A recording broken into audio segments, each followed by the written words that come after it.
In the sun-baked town of Silvercliff, where dust devils danced between weathered buildings, the loud-mouthed Sawyer gang made their first and final mistake.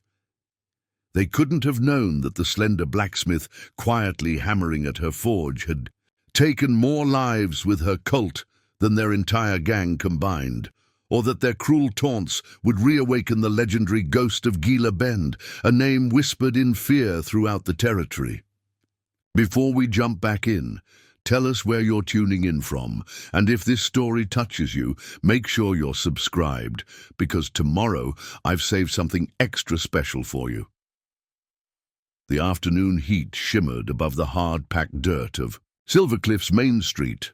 Sarah Ellis worked methodically at her forge, each strike of her hammer precise and purposeful.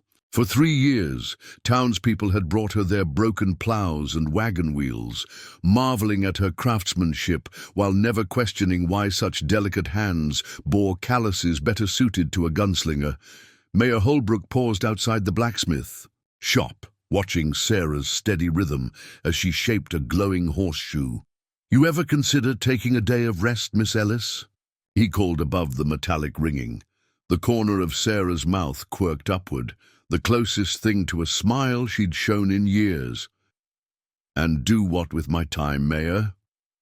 Her voice was soft, forcing him to lean closer.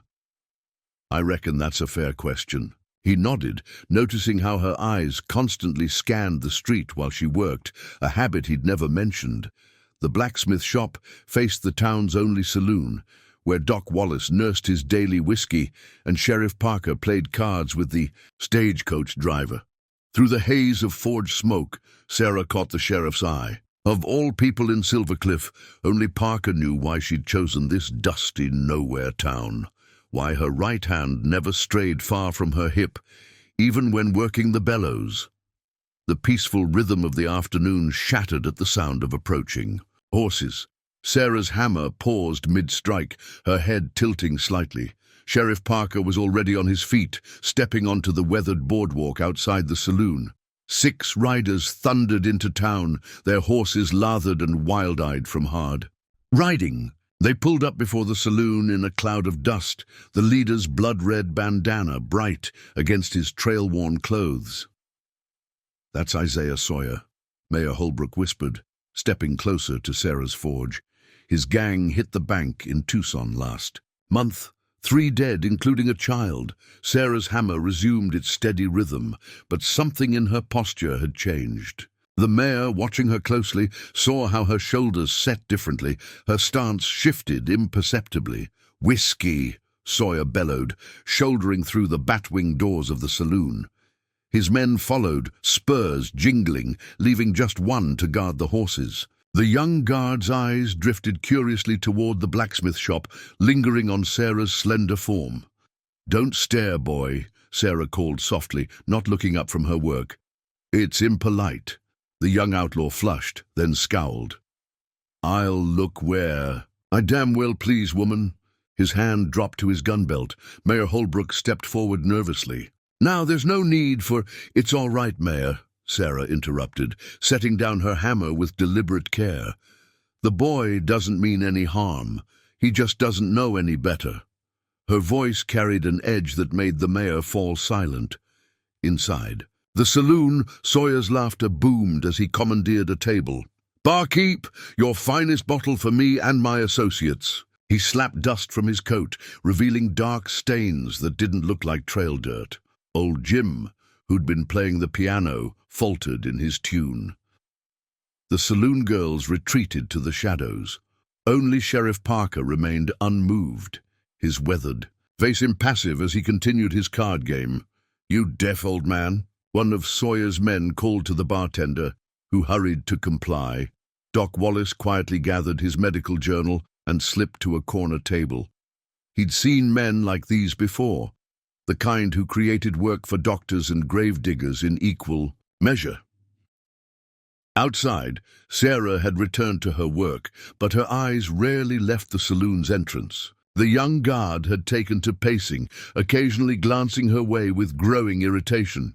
"You got something to say, Blacksmith?" he finally called. Sarah looked up, assessing him briefly. Nothing worth your hearing." The outlaw's face darkened. "You got quite a mouth on you for a woman alone." Sheriff Parker emerged from the saloon, positioning himself casually on the boardwalk. "Everything peaceful out here?" His hand rested lightly on his holstered revolver. "Just making conversation with the Lady Blacksmith," the young outlaw replied, his tone mocking the last two words. "Miss Ellis prefers to be left to her work," Parker said evenly. Inside the saloon, Sawyer had noticed the sheriff's exit. "Your lawman seems mighty interested in our friend out there," he remarked to the bartender. "That his woman, Miss Ellis?" The bartender shook his head quickly. "She keeps to herself, been here 3 years, does the finest metalwork in the territory." "A female blacksmith?" Sawyer's lieutenant, a narrow-faced man named Tanner, sneered. "Now I've heard everything." Sawyer's eyes narrowed thoughtfully. "Woman alone in a town like this must have a story." "Everyone's got stories," Doc Wallace said quietly from his corner. "Some are best left untold." Sawyer turned, noticing the physician for the first time. "That's so, Doc. You know hers?" Wallace returned to his journal. "I know enough not to pry." Outside, Sarah had finished the horseshoe and was quenching it in water. Steam hissed and rose around her face, momentarily obscuring her features. When it cleared, her expression had hardened, her eyes fixed on something distant. "Rider coming," she said softly to the sheriff. Parker turned, squinting at the horizon. The distant figure of a lone horseman appeared, riding hard. "How'd you spot him so quick?" he muttered. Sarah didn't reply, but her right hand brushed briefly against her hip, a gesture Parker had seen before. Though no gun was visible beneath her leather apron, the rider pulled up before the sheriff in a spray of dust. "Sheriff Parker. Wire from Tucson. The Sawyer gang hit the bank there 3 weeks back. They killed Marshal Collins and his deputy. Word is they're heading north, possibly through Silver Cliff." The young guard by the horses stiffened, his hand dropping to his gun. "Easy, son," Parker said, not taking his eyes off the messenger. "We're already aware of our visitors." Sarah had stepped out from her forge, wiping her hands slowly on a rag. "How many dead in Tucson?" she asked, her voice carrying clearly across. "The street. 5, the messenger replied. "Would have been more, but for—" He stopped abruptly, noticing the young outlaw's threatening posture. "But for what?" Sarah pressed. "But for a passenger who happened to be a former Texas Ranger," the messenger finished carefully. "He wounded 2 of them before they escaped." A flicker of something crossed Sarah's face. Disappointment, perhaps, or confirmation of a suspicion. "I see." Inside the saloon, Sawyer had grown still, listening to the exchange outside. "Tanner," he said quietly, "shut that messenger up." Tanner nodded, rising fluidly from his chair. The bat-wing doors creaked as he pushed through them, revealing a lean man with a snake-like smile. "Well now, what's all this commotion about?" he drawled, stepping onto the boardwalk. The messenger paled, recognizing him instantly. "You're just passing through," Tanner cut him off. "Heading north to Prescott. Ain't that right, Sheriff?" Parker's hand hadn't moved from his gun. "So you say." Sarah had retreated to her forge, but remained in the doorway, the heavy smith's hammer dangling from her right hand. Her eyes, fixed on Tanner, held something that made the outlaw pause momentarily. "Something familiar about you, Blacksmith," he said, his smile faltering slightly. "I doubt it," Sarah replied. "I've never crossed paths with your kind." "My kind?" Tanner laughed, but there was an edge to it. "And what kind would that be?" "The kind that doesn't live long enough to grow." "Wise."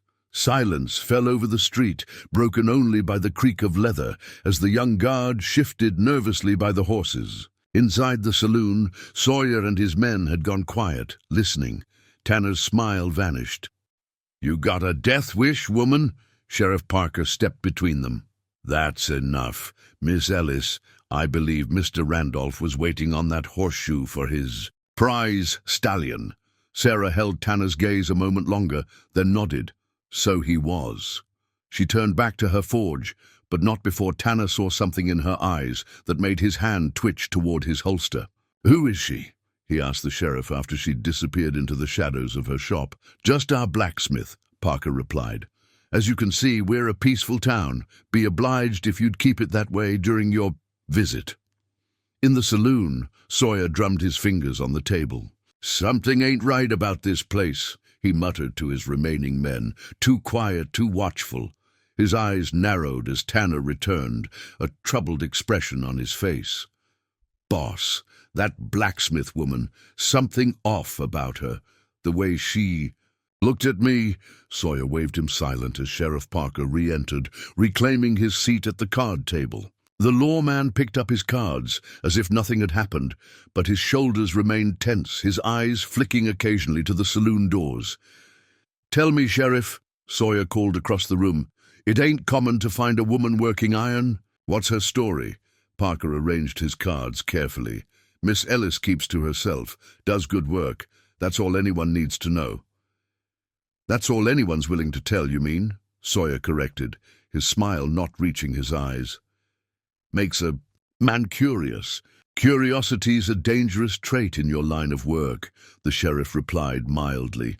Outside, the young guard had abandoned his post by the horses, drawn inexorably to the blacksmith shop. He lingered in the doorway, watching as Sarah worked the bellows, bringing the forge to life again. The flames cast flickering shadows across her face, highlighting cheekbones too fine for her chosen profession. "You got something to say, or you just here to waste my air?" she asked without looking up. "The boss is asking about you," the guard said, trying to sound menacing. "Wants to know your story." Sarah's hands didn't falter as she selected an iron bar from her stock. "Everybody's curious about something they don't understand," she replied. "Doesn't mean they deserve answers." "You ought to show some respect," the young man bristled. "Isaiah Sawyer's killed more men than I've shot horses," Sarah interrupted, looking up for the first time. "I doubt that very much." "Preparing and narrating this story took us a lot of time, so if you are enjoying it, subscribe to our channel. It means a lot to us." Now back to the story. The guard's face flushed dark with anger. "You calling my boss a liar?" "I'm calling him what he is," Sarah replied, returning to her work. "A man who counts his kills. Men who need to count that high usually aren't as dangerous as they think they are." The young outlaw's hand dropped to his gun, but froze at the sound of a hammer being cocked. Sheriff Parker stood in the doorway, his revolver aimed steadily. "That would be your second mistake today, son," Parker said quietly. "I strongly suggest you don't make a third." Inside the saloon, Sawyer had grown restless. "Tanner, fetch the kid back. We're moving on." He dropped coins on the table, eyes fixed on the blacksmith shop across the street. "Something about this town doesn't sit right." As Tanner rose, the saloon doors burst open again. A trail-worn cowboy staggered in, his face pale with shock. "Sheriff, they found Tom Wilson's body out by Eagle Creek. Shot clean through the heart, execution style," Sheriff Parker's voice carried from outside. "When?" "This morning," the cowboy replied, crossing to the bar. His cattle were still penned, waiting for water. In the sudden silence, all eyes turned to Sawyer, who spread his hands in mock innocence. "Don't look at us, Sheriff. We just rode in." "From the south," Parker said, reappearing in the doorway. "By way of Eagle Creek." Sarah had emerged from her shop, still holding her hammer. The setting sun caught her face, illuminating features suddenly sharp with tension. For the first time, the townspeople noticed how she stood, weight balanced evenly, feet positioned for movement in any direction. "Tom Wilson was my friend," she said, her voice carrying clearly across the street. "A good man with 3 children." Sawyer stood slowly, his affable mask slipping. "Careful with your accusations, Blacksmith. Men have died for less." "Yes," Sarah agreed softly. "They have. Something in her tone made the entire saloon go still. Even the piano player's hands froze above the keys. In that silence, Doc Wallace closed his medical journal and spoke quietly from his corner. "I treated her when she first came to town," he said, his voice carrying in the hushed room. "Bullet wound to the shoulder. Clean shot professional. When I asked who'd done it, she said, 'A ghost.' Thought she was delirious from blood loss." He looked directly at Sawyer. Now I wonder if she meant she was the ghost. Sawyer's hand moved to his gun. "What are you saying, old man?" Before the doctor could answer, a commotion erupted from down the street. 2 riders came galloping into town, pulling up hard before the sheriff. "U.S. Marshal James Reed, the first," man announced, flashing a badge. "We're tracking the Sawyer gang. Had reports they might be headed this way." Sheriff Parker nodded toward the saloon. "You're just in time, Marshal. They arrived about an hour ago." Sarah had retreated to the shadows of her shop, but her eyes remained fixed on the scene unfolding before her. Something about the marshal made her grip tighten on her hammer, a tension that hadn't been there even when confronting Tanner. Inside the saloon, Sawyer's men had spread out, hands hovering near their weapons. The atmosphere crackled with deadly potential. "Isaiah Sawyer," Marshal Reed called, dismounting stiffly. "You and your men are wanted for murder, robbery, and assault in 3 territories. Come out peaceful-like, and I'll guarantee you fair treatment." Sawyer's laugh was cold and brittle. "Like the fair treatment you gave my brother in Santa Fe? Left him swinging from a cottonwood, as I recall." "Your brother chose his path," Reed replied. "Just like you're choosing yours right now." From her vantage point, Sarah watched the marshal with narrowed eyes.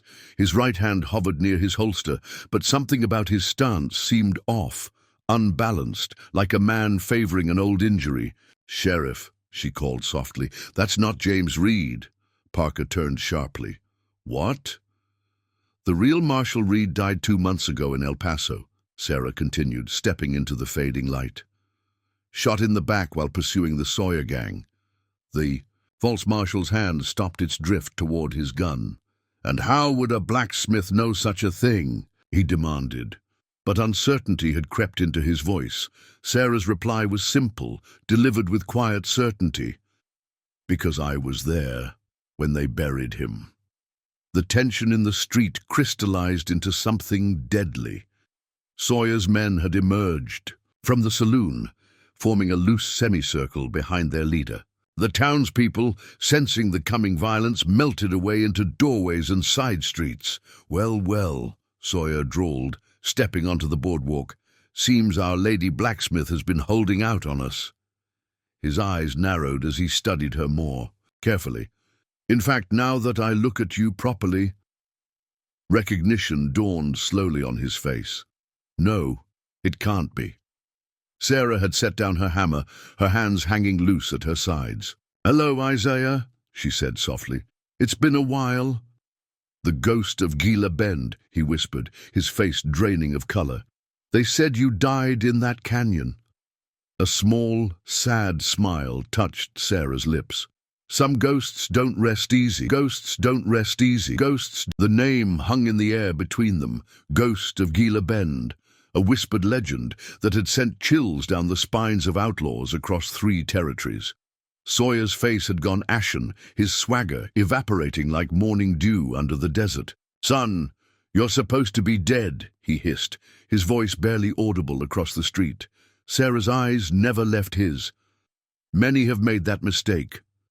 The false marshal and his companion exchanged glances, their charade forgotten in the face of this unexpected revelation. Around them, the townspeople who hadn't fled watched in stunned silence. Sheriff Parker had edged closer to Doc Wallace, his gun still drawn, but his expression betraying his confusion. "Someone want to explain what's happening here?" the sheriff demanded. Doc Wallace kept his voice low. "The ghost of Gila Bend. 3 years ago, she hunted down the Reeves brothers gang after they murdered her husband. Tracked them across 2 territories, killed them one by one. Last anyone heard, she died in a canyon ambush." Inside the saloon, Tanner was frantically loading his rifle, his usually steady hands fumbling with the cartridges. "Boss," he called. To Sawyer, "We need to ride, now." But Sawyer seemed transfixed, unable to tear his gaze from Sarah. "I watched that canyon burn," he said. "No one could have survived those flames." "Fire purifies," Sarah replied, taking a single step forward. The movement, subtle as it was, caused Sawyer's men to flinch. "Strips everything down to its essence. I walked out of those ashes a different woman." The young guard, still positioned between Sarah and Sawyer, looked between them in growing panic. "Boss, what's she talking about?" Sawyer ignored him. "You've been hiding here all this time? Playing blacksmith while we thought you were—" "Not hiding," Sarah interrupted, "waiting." The word carried such cold certainty that even Sheriff Parker felt a chill run down his spine. In that moment he realized how little he truly knew about the quiet woman who'd appeared in their town 3 years ago, asking only for work and privacy. "Sarah," he began, "whatever happened before, stay out of this, Bob." She cut him off, not unkindly. "This was always coming." The false marshal made his move then, hand darting toward his gun.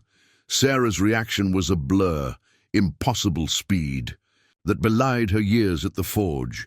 No one saw where the derringer came from, but suddenly it was in her hand, barking once. The impostor crumpled, clutching his shattered knee. "Like I said," Sarah remarked with eerie calm, "the real James Reed is dead."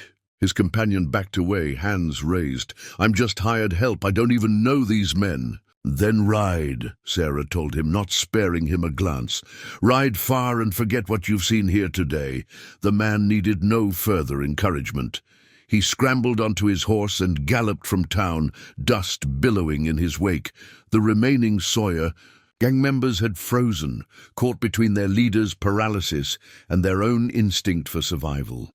Mayor Holbrook had emerged from his office, a shotgun clutched in his trembling hands. "We don't want trouble here," he called, his voice cracking. "Just take your men and go, Sawyer."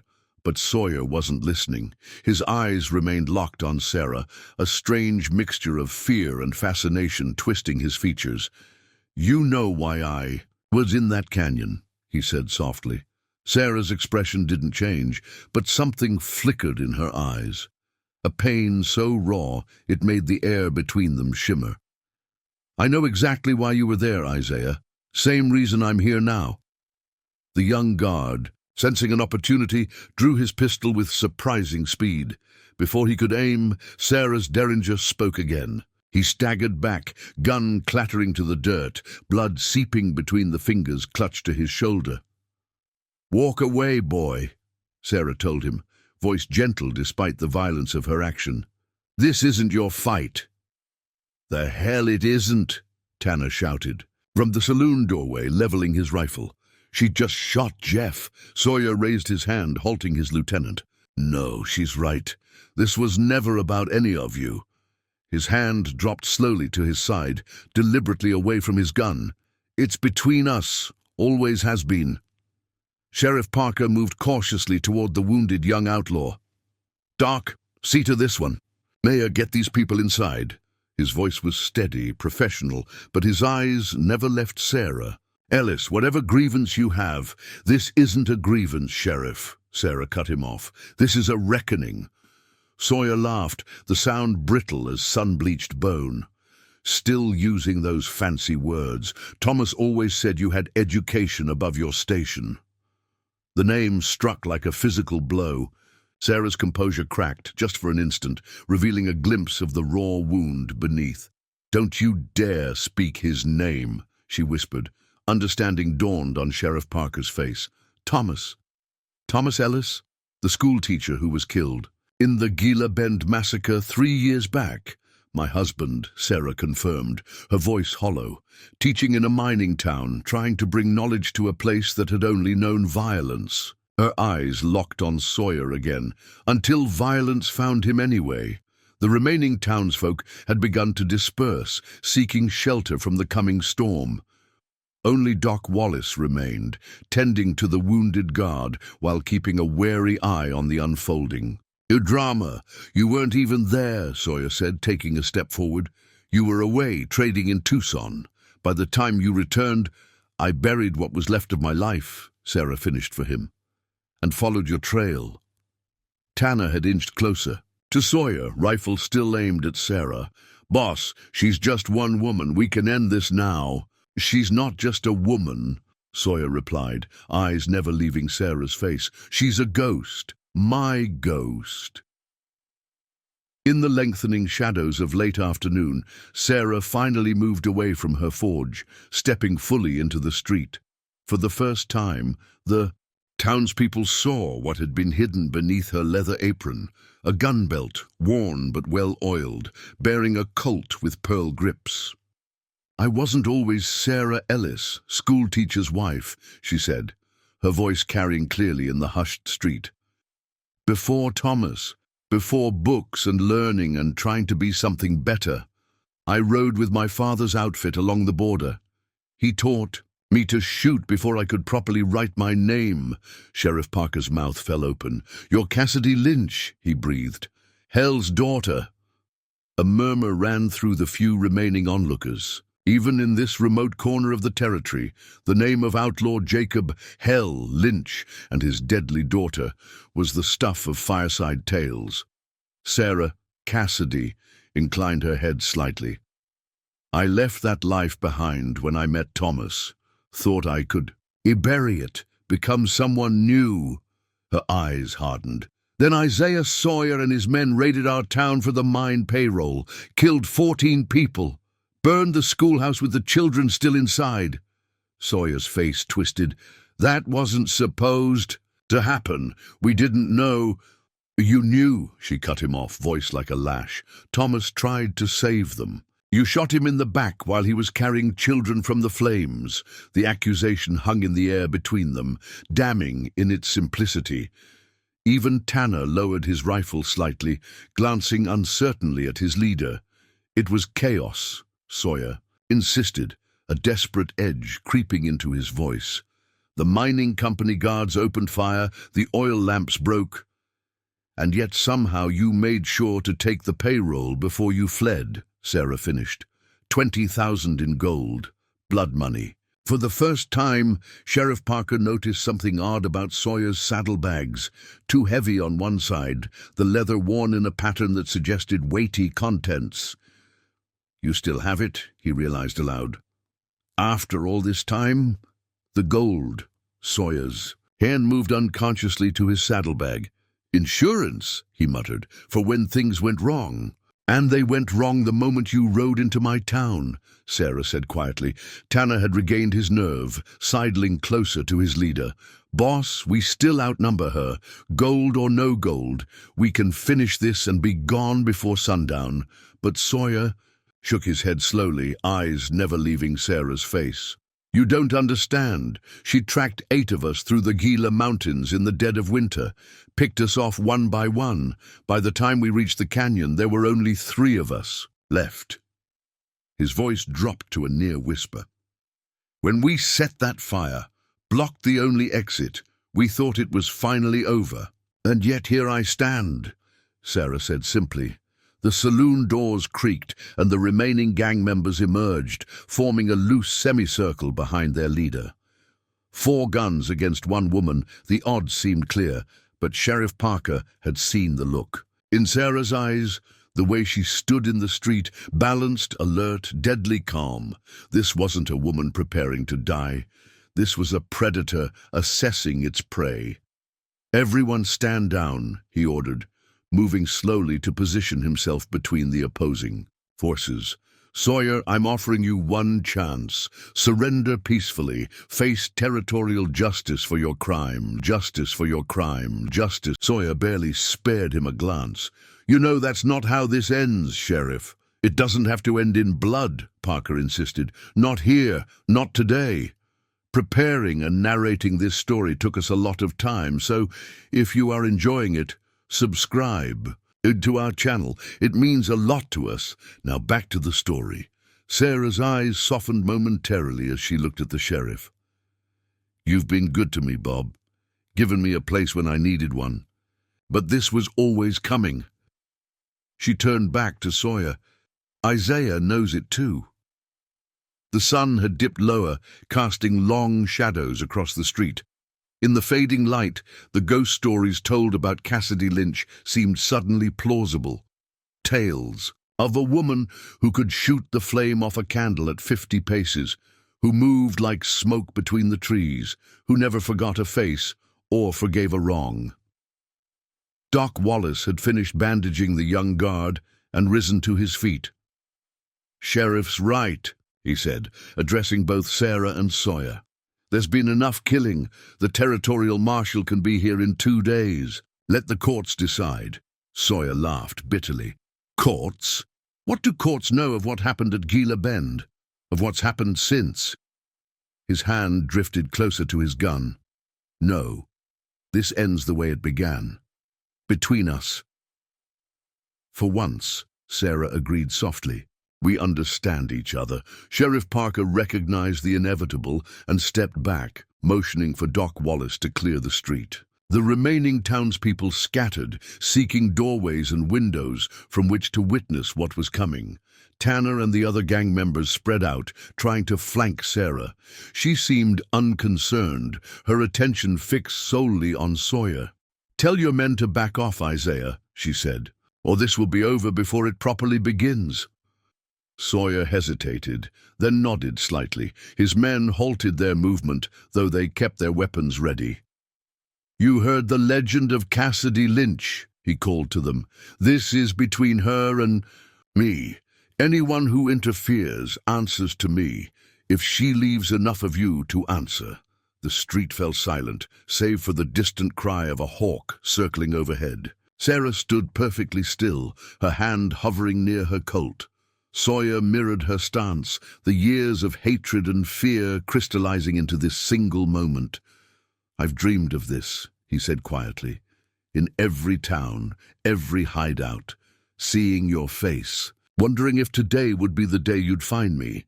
And here we are," Sarah replied. "Journey's end." Sawyer's face twisted into a desperate smile. "Tell me something, Ghost. If you kill me, does it end? Does Thomas rest easier? Do those children stop burning in your dreams?"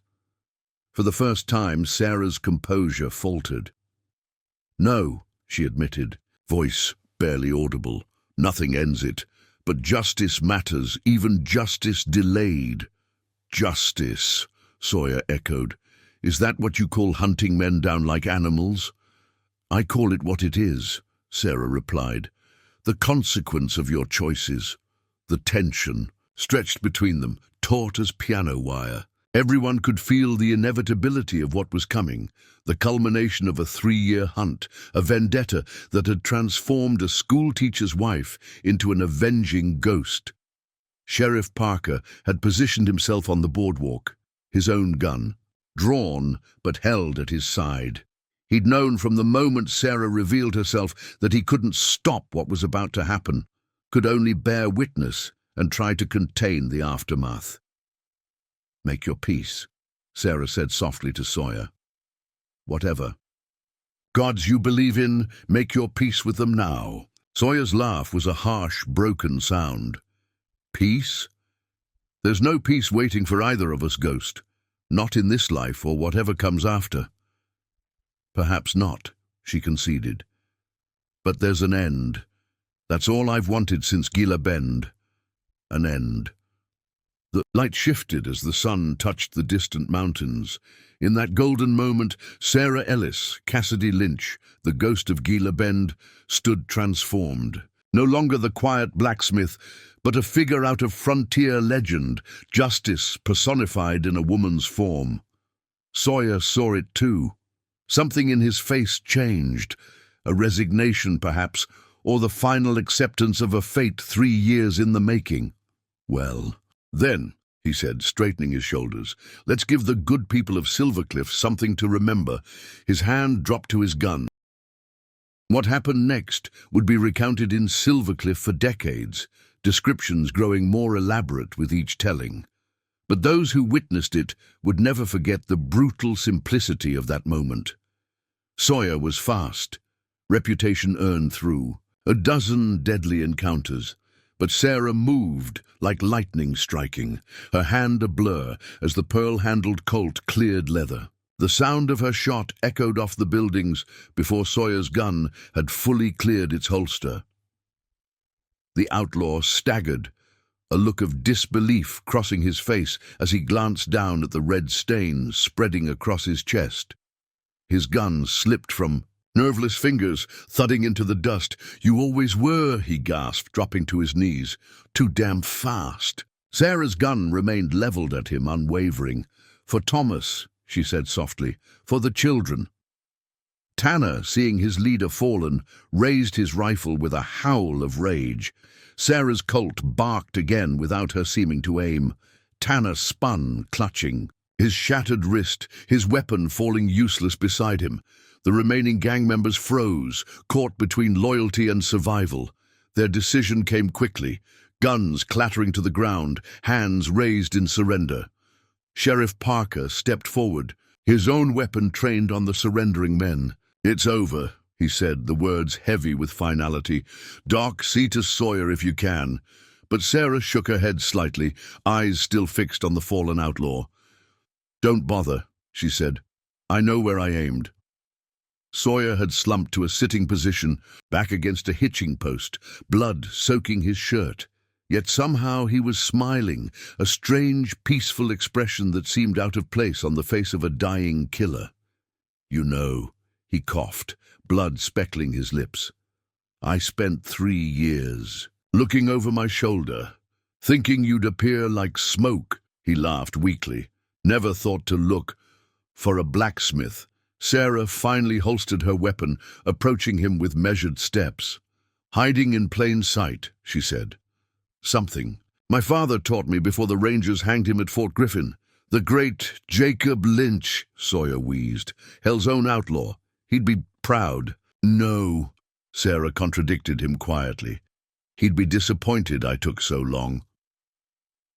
The townspeople had begun to emerge from their hiding places, drawn by the cessation of gunfire and the strange tableau in the middle of their street. A dying outlaw, a revealed legend, and the peace they had thought they knew, shattered forever. Mayor Holbrook approached cautiously, his shotgun lowered. "Sheriff, what happens now?" Parker was supervising the disarming and restraining of Sawyer's surrendered men. "Justice happens," he replied without looking up. "These men will stand trial for their crimes." "And Miss Ellis?" the mayor pressed, glancing uncertainly at Sarah, who knelt now beside the fading Sawyer. "Or should I say Miss Lynch?" Parker straightened, meeting the mayor's gaze directly. "That's a matter for another day." By the hitching post, Sawyer's breathing had grown labored, his eyes glazing. Still, he managed to focus on Sarah's face hovering above him. "The gold," he gasped, "in my saddlebags. Take it back to Gila Bend, for the families." Sarah studied him, surprise flickering across her features. "Why? After all this time?" Sawyer's smile turned rueful. "Because you were right. It never ends. The running, the looking back." Blood bubbled at the corner of his mouth. "Maybe this way someone finds peace." His eyes drifted past her to something only he could see. "Funny," he whispered. "I always thought hell would be hotter." And with that, Isaiah Sawyer, terror of the Southwest Territories, slipped away, not in the blaze of glory he might have imagined, but in the dust of a town he'd never heard of before today, at the hands of a ghost he'd created himself. Sarah remained kneeling beside him for a long moment, her expression unreadable. When she finally rose, something had changed in her bearing, a tension released, a burden set down. Sheriff Parker approached cautiously. "Cassidy," he began, using her birth name for the first time. "Sarah," she corrected him quietly. "Cassidy died in that canyon. Sarah is who walked out," Parker nodded slowly. "Sarah, then, the territorial authorities will have questions. About Sawyer. About before. I know. She gazed down at Sawyer's still form. I've carried the answers for 3 years. I can carry them a while longer.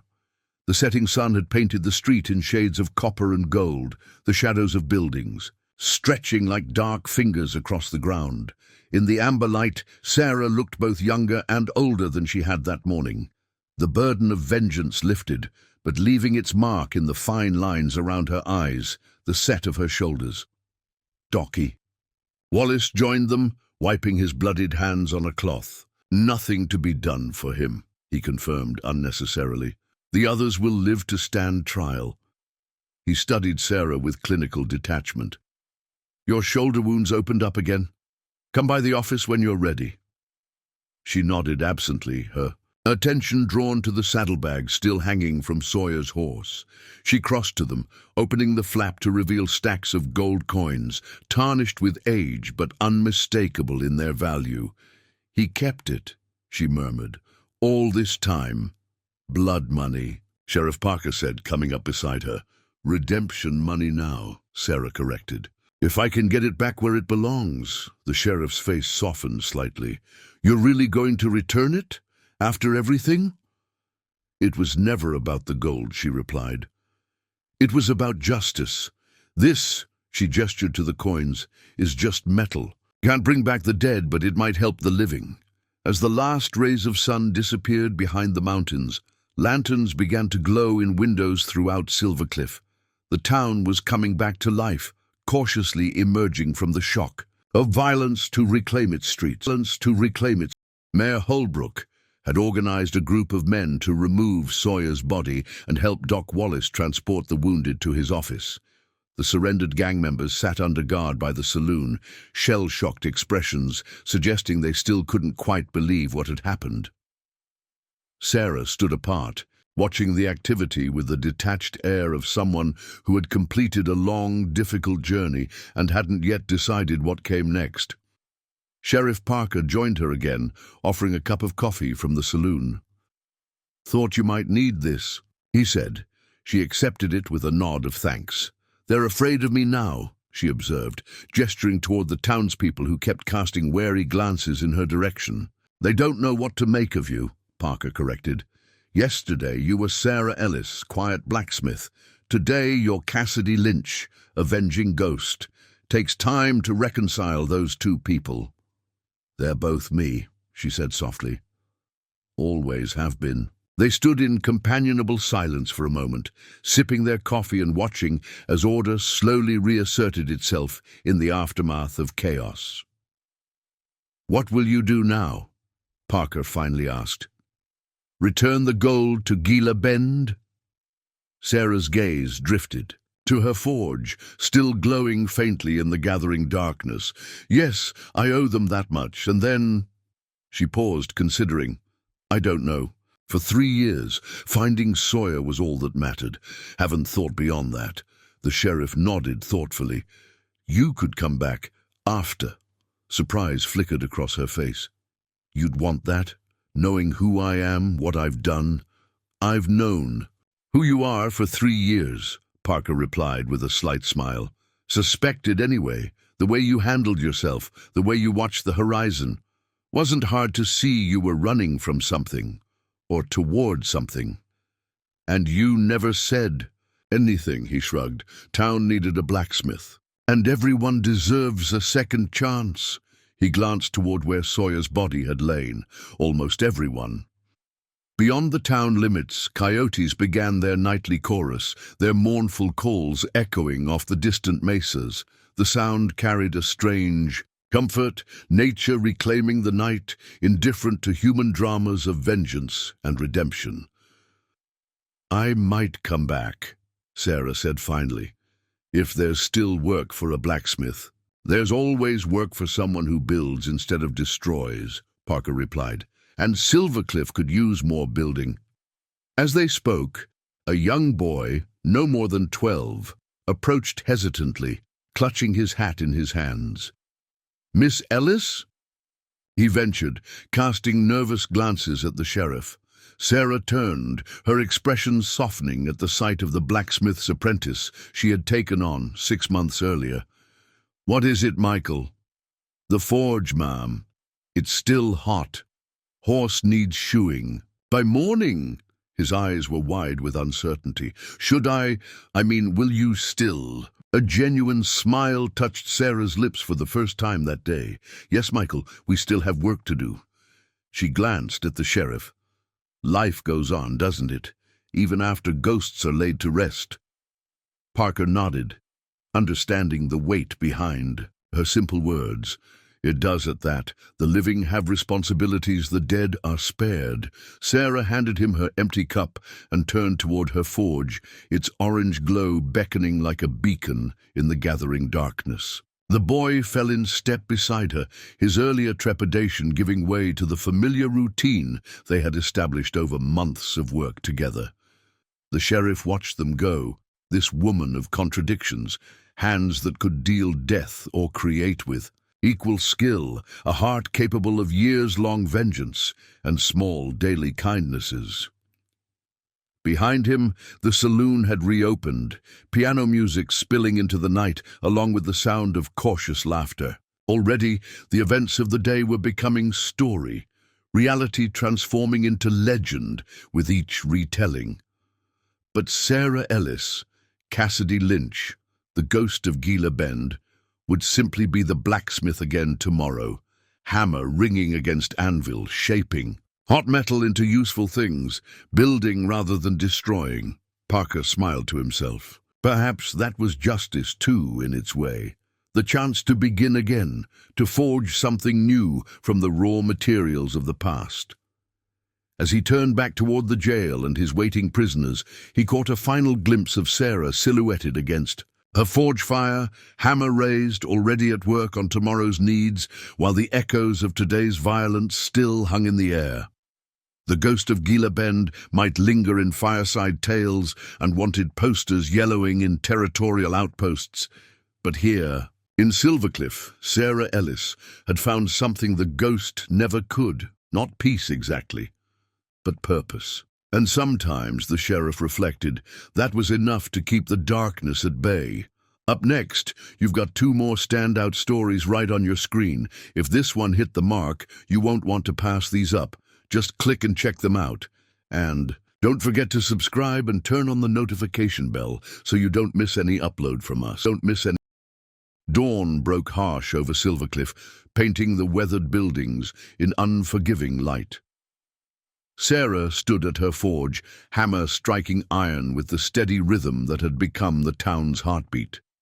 3 days had passed since Sawyer fell in the dusty street. 3 nights since she'd truly slept. Young Michael worked the bellows, his movements more confident now. The boy hadn't flinched when she returned to work that first night, blood still speckling her sleeve, eyes haunted by ghosts only she could see. He'd simply handed her the tongs and asked which piece needed working next. "That'll do," Sarah said, plunging the finished horseshoe into the water bucket. Steam hissed and curled around her face, momentarily obscuring the dark circles beneath her eyes. "Miss Ellis," Michael ventured, wiping soot from his brow. "Folks are saying you're leaving." Sarah set the cooling metal aside, not meeting his gaze. "Folks say a lot of things. Are they right this time?" The question hung between them, simple and devastating in its directness. Before she could answer, the jingle of spurs announced Sheriff Parker's arrival. "Morning." He nodded to them both, his eyes lingering on the packed saddlebags in the corner. "Getting an early start," Sarah straightened, wiping her hands on her apron. "First light tomorrow. Roads are safer then." Parker's weathered face revealed nothing, but Michael's shoulders slumped visibly. The boy mumbled something about checking the coal supply and disappeared into the storage shed. "You've made quite an impression on him," Parker observed. Sarah's lips tightened. "Not my intention. Rarely is." Parker leaned against the doorframe, the morning sun catching the silver in his hair. "Marshal Holloway arrives today to collect Sawyer's men. Thought you should know." Her hands stilled momentarily. "Territorial Marshal." The genuine article this time. Parker's mouth quirked in the ghost of a smile. Sent a telegraph ahead with all the right codes. He'll have questions. About the woman who gunned down Isaiah. Sawyer in broad daylight? About the blacksmith who defended our town from dangerous outlaws, Parker corrected. He reached into his vest pocket and produced a folded paper. Got something else you should see? Sarah took it reluctantly, recognizing a telegraph form. Her eyes scanned the spidery handwriting, widening slightly at the contents. Gila Bend Mining Company offering a reward, Parker explained unnecessarily. $5,000 for return of stolen payroll. No questions asked. Sarah refolded the paper carefully. They've waited 3 years. They can wait a few more days.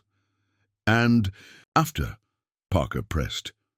After you've returned the gold, laid your ghosts to rest. What then, Sarah Ellis? She turned back to her forge, stoking the coals until they glowed orange-red.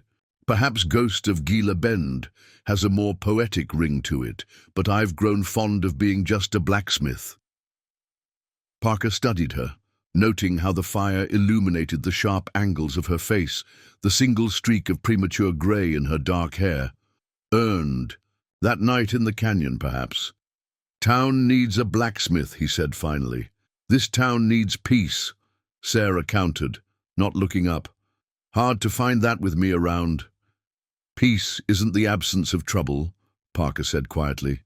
It's finding solid ground amidst the storm.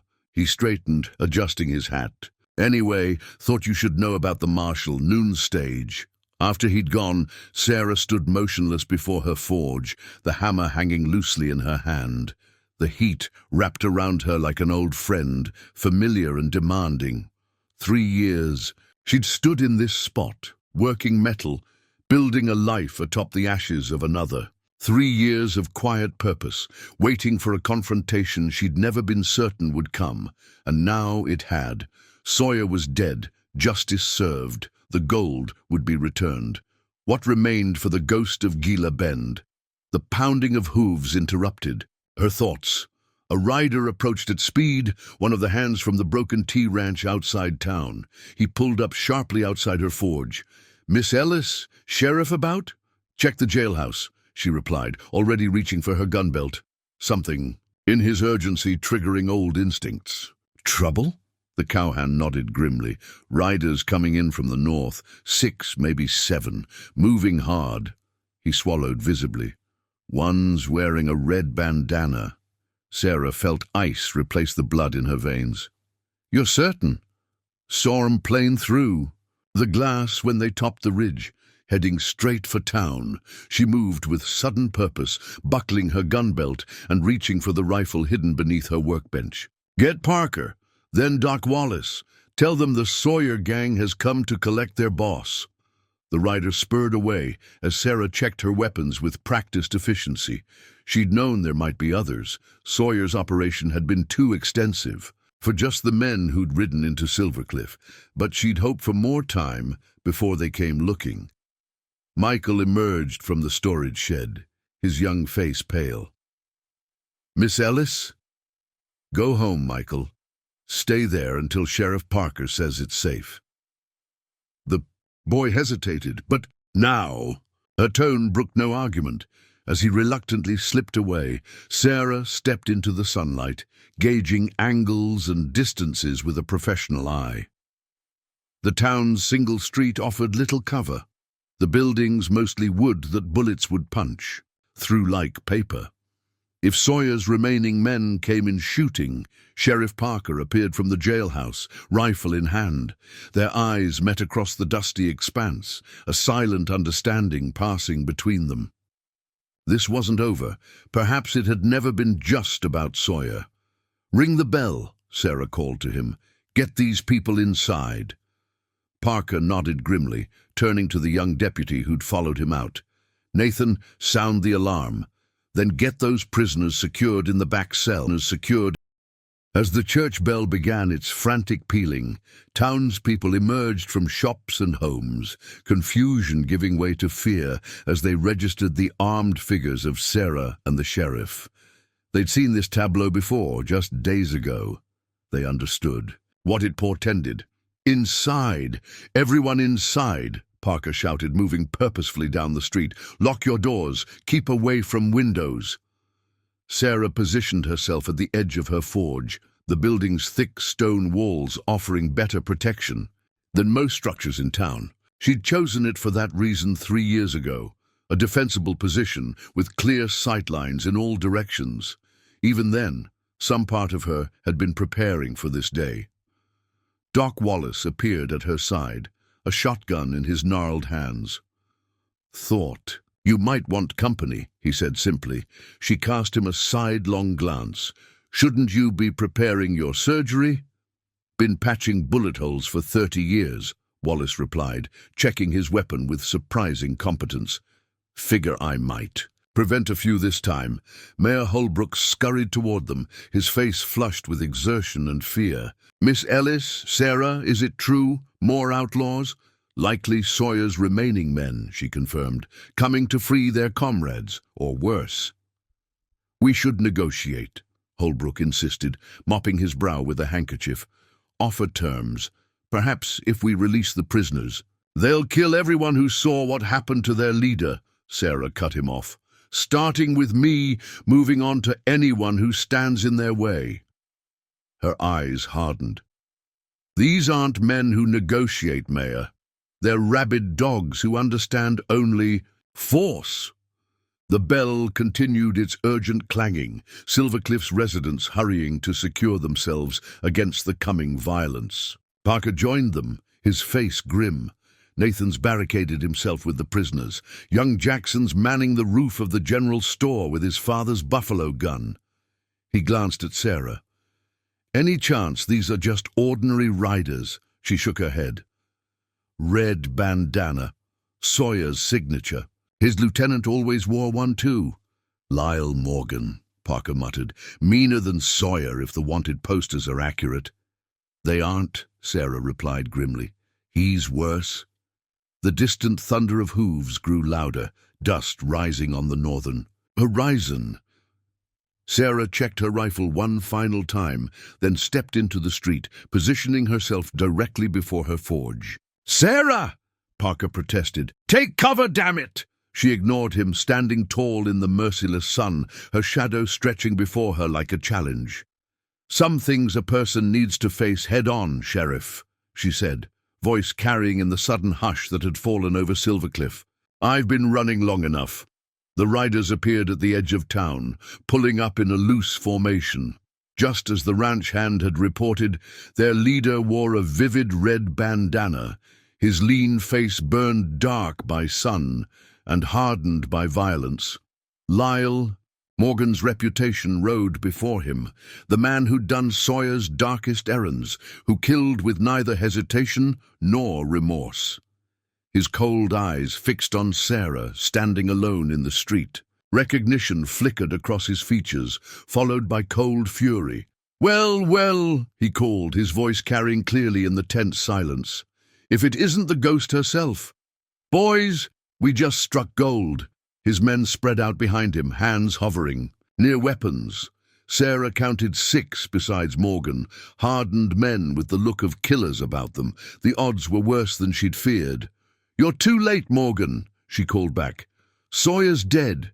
Your friends are bound for territorial prison. Ride on while you still can." Morgan's smile was a terrible thing, empty of everything but malice. "Now why would I do that, when I've spent 3 years dreaming of putting a bullet in the woman who destroyed our outfit?" "Your outfit murdered innocent people," Sarah replied, her voice level despite the hammer of her heart. "Children. You're reaping what you've sown. Spare me the sermons, ghost." Morgan edged his horse forward, his men following suit. "I'm here for what's mine, Sawyer's gold, and the satisfaction of watching you die slow." Sheriff Parker and Doc Wallace had positioned themselves to either side of the street, using the meager cover of water troughs and hitching posts. From the rooftop of the general store came the distinctive metallic sound of a large caliber rifle.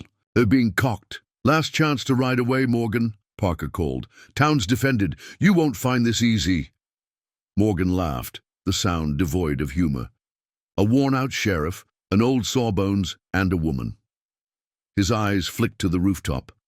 "And what? A storekeeper with his papa's gun? I'm positively quaking." "You forgot something," Sarah said softly. Morgan's eyes narrowed. "What's that?" "That woman is the one who killed your boss." Her hand hadn't moved toward her gun, but something in her stance had changed, a coiling of potential energy, like a mountain cat preparing to spring. "The one who tracked 8 of you through the Gila Mountains in dead winter. The one who walked out of that burning canyon when you and Sawyer thought you'd buried me." For the first time, uncertainty flickered across Morgan's face. Behind him, his men exchanged uneasy glances.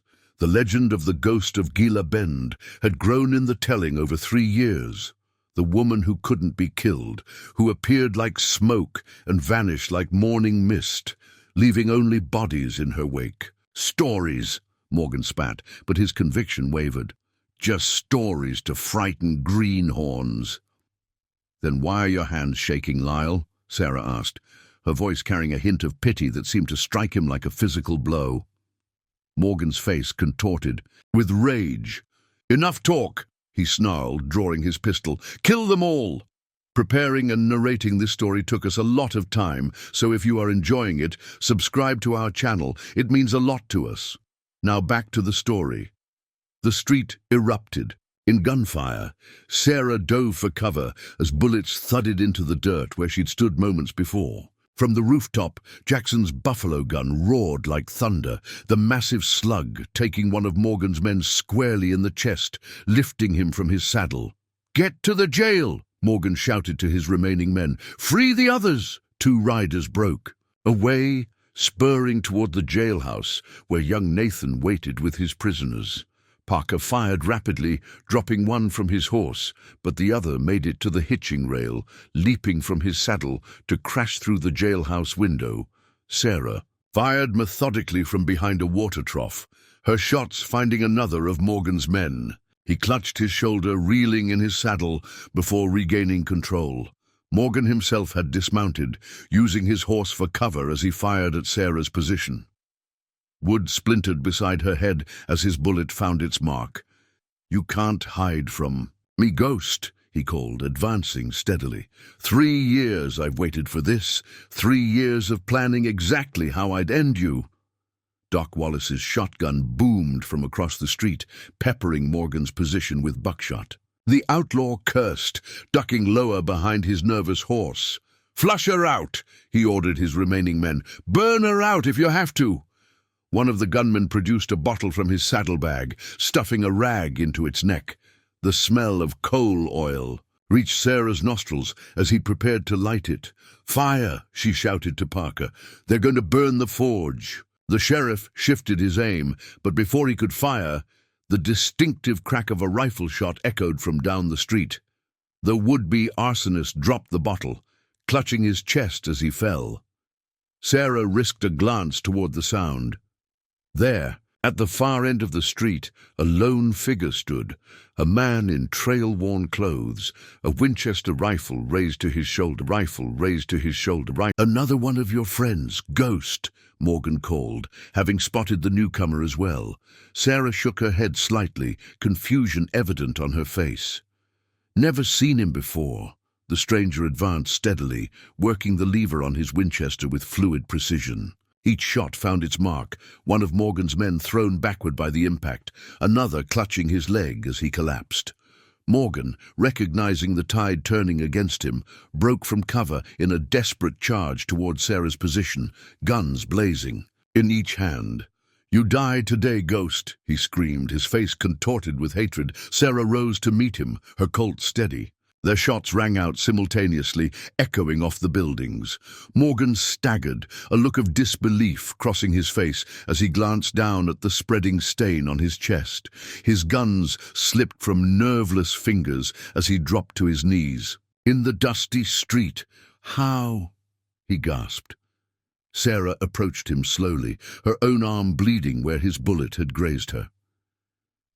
That's the thing about ghosts, Lyle, she said softly.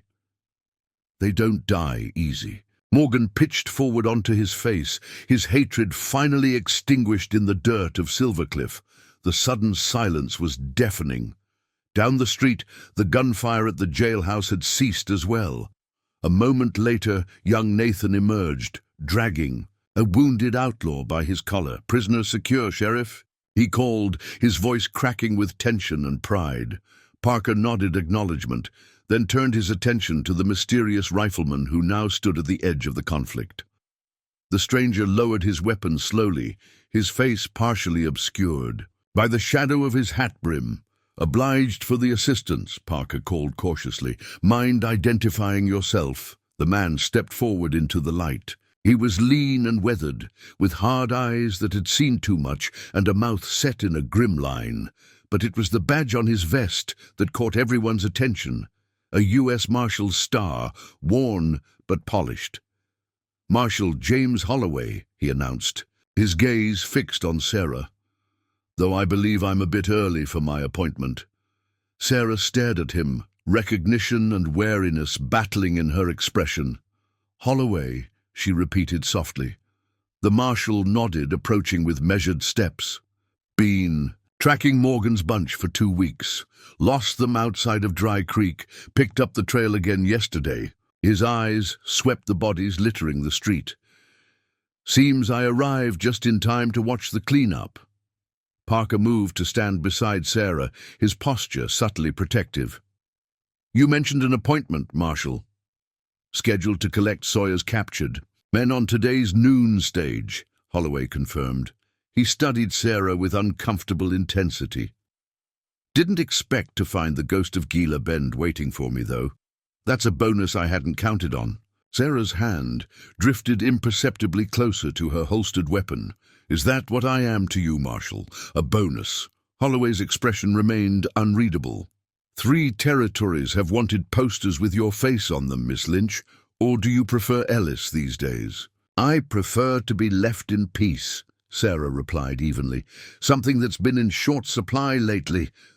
The tension between them was palpable, stretching tight as piano wire. Doc Wallace moved carefully to check Morgan's fallen men, but his eyes never left the confrontation unfolding in the street. "Peace," Holloway repeated thoughtfully. "Interesting choice of words for someone with your history." Sarah didn't flinch. "My history is exactly that, Marshal. History." "Is it?" Holloway removed his hat, revealing graying hair and a scar that ran from temple to jaw. "Because from where I stand, it looks mighty present. Dead outlaws, gunfire in the streets, gold, stolen 3 years ago, suddenly resurfacing." His eyes hardened. "That doesn't sound like history to me, Miss Lynch. That sounds like unfinished business." Sheriff Parker stepped forward. "Marshal, with all due respect, Sarah Ellis saved this town. Twice. Whatever she might have been before, she's earned her peace here." Holloway's gaze shifted to Parker, assessing. "Admirable loyalty, Sheriff, but the law doesn't recognize such flexibility." "Then perhaps the law needs better vision," Sarah said quietly. "Because from where I stand, justice and law aren't always the same thing." The marshal's mouth quirked in what might have been the ghost of a smile. "No," he agreed surprisingly. "They aren't." He replaced his hat, adjusting it carefully. "Which presents me with quite the dilemma. The dusty street had fallen silent, save for the soft groans of wounded men and the distant creak of the undertaker's wagon approaching from the far end of town. Holloway studied Sarah with the calculated patience of a man accustomed to weighing. "Lives in the balance of justice. 3 years tracking the remnants of Gila Bend," he said finally. 3 years of finding bodies with a single shot through the heart. Precise, almost surgical. The work of someone with uncommon skill. His eyes never left Sarah's face. "Someone hunting." Sarah remained impassive. "You have your outlaws, Marshal." The ones still breathing will stand trial. Justice served. Justice. Holloway's voice held no mockery, only genuine curiosity. Or vengeance dressed in justice's clothes? Before Sarah could respond, Doc Wallace approached, wiping blood from his hands. 4 dead, 3 wounded badly enough they won't cause trouble, he reported, including the one who crashed through my surgery window, trying to escape the jailhouse. A ghost of a smile touched his weathered face.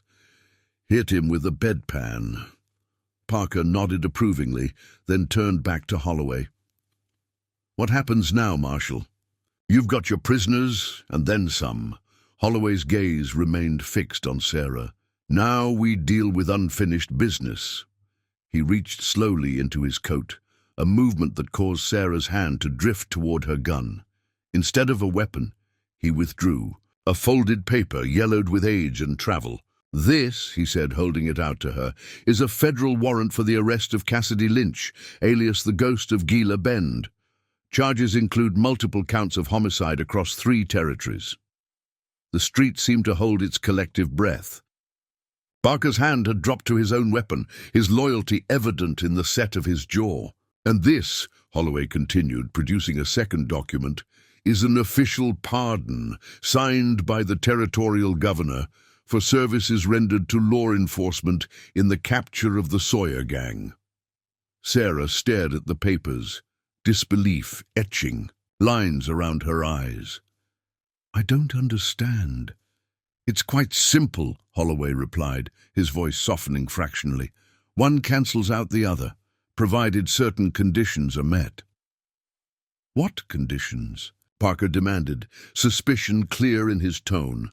Holloway returned the papers to his coat. The stolen gold must be returned to its rightful owners in Gila Bend. A full accounting of Sawyer's operations must be provided to help us dismantle what remains of his network. He paused, studying Sarah closely. And the ghost of Gila Bend must die, permanently this time. Sarah's eyes narrowed. Meaning? Meaning Cassidy Lynch vanishes from wanted posters and campfire tales alike. No more hunting, no more dead men with precise bullet holes found along lonely trails. Holloway glanced around the quiet street. Sarah Ellis, the blacksmith, lives her life in peace. Cassidy Lynch becomes nothing but a memory. The offer hung in the air between them, weighted with both promise and demand. Sheriff Parker watched Sarah closely, reading the conflict in her normally composed features. And if I refuse? She asked softly. Holloway sighed, suddenly looking older, the weight of his badge evident in the slump of his shoulders. Then I've got 20 men arriving on tomorrow's stage, professional manhunters with orders to bring in the ghost, dead or alive. His eyes held genuine regret. I'd prefer to avoid that outcome. Mayor Holbrook, who had been hovering anxiously nearby, stepped forward. Surely we can reach an accommodation that satisfies justice without— It's all right, Mayor, Sarah interrupted, her voice steady. The Marshal's offer is more generous than I expected. She met Holloway's gaze directly. I accept your terms. Relief flickered across the lawman's weathered face. Wise decision. He gestured toward the jailhouse. We have wounded to tend and statements to take.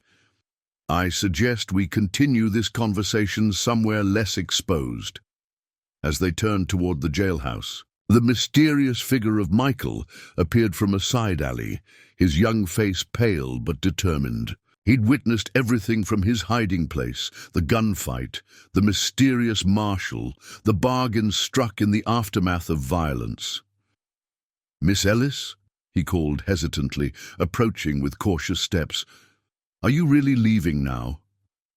Sarah paused, something softening in her expression as she regarded her young apprentice. Some journeys can't be avoided, Michael, but that doesn't mean they're one way. The boy nodded, understanding more than his years should allow. I'll tend the forge while you're gone, he promised, drawing himself up straighter. Keep the fires burning. Sarah's smile, rare and genuine, transformed her face. I know you will. Inside, The jailhouse the wounded had been segregated from Sawyer's original men. Doc Wallace moved among them, dispensing rough frontier medicine with practiced hands. Young Deputy Nathan guarded them vigilantly, pride and exhaustion battling in his youthful features.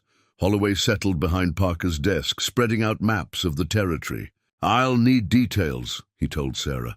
"Every hideout, every supply cache, every associate of Sawyer's operation you encountered." Sarah nodded, removing her gun belt and hanging it carefully on a wall peg, a gesture that didn't go unnoticed by the marshal.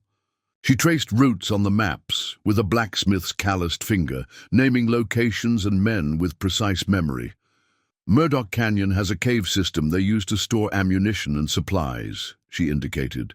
Rawlins Creek Crossing was a message. "Drop." The old Hayes silver mine north of Dry Creek housed their main operation for a time. Parker watched her, realization dawning on his face. 3 years, he said softly. "You weren't just hiding here waiting for Sawyer. You were systematically dismantling his entire operation, piece by piece." Sarah glanced up, something like satisfaction flickering in her eyes. "A ghost can go places lawmen can't, move unseen, where posses would be spotted miles away." Holloway nodded slowly. "You weren't just hunting Sawyer, you were hunting his legacy." "A man like that leaves poison behind," Sarah replied simply. "I was cutting it out, root by root."